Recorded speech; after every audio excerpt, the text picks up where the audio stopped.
Forex trading કંપનીમાં રોકાણ કરવાથી વાર્ષિક 70% રિટર્ન મળશે તેવી લાલચ આપી 29,06,000 રૂપિયાથી વધુની છેતરપિંડી કરનાર વોન્ટેડ આરોપીને સુરત સાયબર ક્રાઇમની ટીમે મુંબઈથી ધરપકડ કરી છે.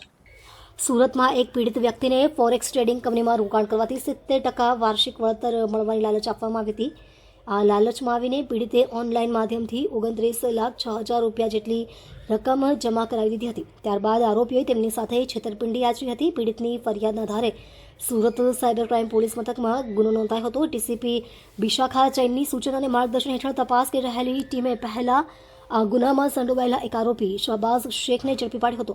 ત્યારબાદ 5 મહિનાથી વોન્ટેડ ચાલી રહેલા બીજા આરોપી લારીફ શેખને મુંબઈથી ઝડપી પાડવામાં આવ્યો છે. ઝડપાયેલા આરોપીનું નામ લારીફ શેખ છે. તે મૂળ મુંબઈનો રહેવાસી છે અને છેલ્લા 5 મહિનાથી પોલીસની પકડ બહાર હતો. પોલીસે તેને વોન્ટેડ જાહેર કર્યો છે.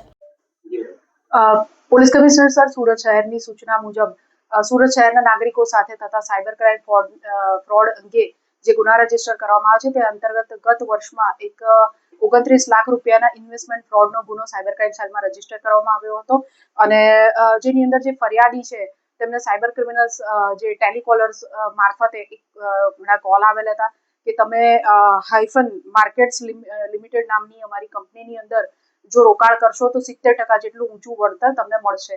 આ લાલચમાં આવી જઈને ફરિયાદીએ લગભગ 29 લાખ રૂપિયા જેટલી રકમ અલગ અલગ ટુકડે જે ક્રિમિનલ્સ છે એમના કહેવા પર એકાઉન્ટ્સમાં ટ્રાન્સફર કરેલ હતી. એ આ ગુનામાં અગાઉ એક શાહબાઝ શેખ નામના વ્યક્તિની સાયબર ક્રાઇમ સેલ દ્વારા બોમ્બે ખાતેથી ધરપકડ કરવામાં આવેલ હતી. આ ગુનાની તપાસ આગળ વધુ ચાલુ રાખતા વોન્ટેડ આરોપી મોહમ્મદ લારીબ યાસીન અબ્દુલ રહીમ શેખની બોમ્બે ખાતેથી સાયબર ક્રાઇમ સેલ દ્વારા ધરપકડ કરવામાં આવેલ છે.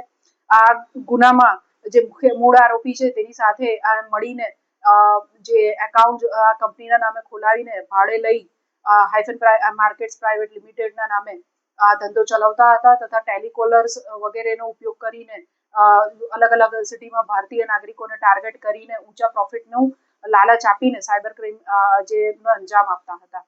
હાલ બીજા સુરત ખાતેના બીજા કોઈ ફરિયાદીઓ પાસેથી આ લોકોએ પૈસા પડાવી લીધેલ છે કે કેમ તથા આ ક્રાઇમને એ લોકો કેવી રીતના વધુ અંજામ આપતા હતા અને બીજા કોઈ ક્રાઇમમાં એ લોકો સંકળાયેલ છે કે કેમ તે અંગે સાયબર ક્રાઇમ સેલ દ્વારા તપાસ કરવામાં આવી રહી છે.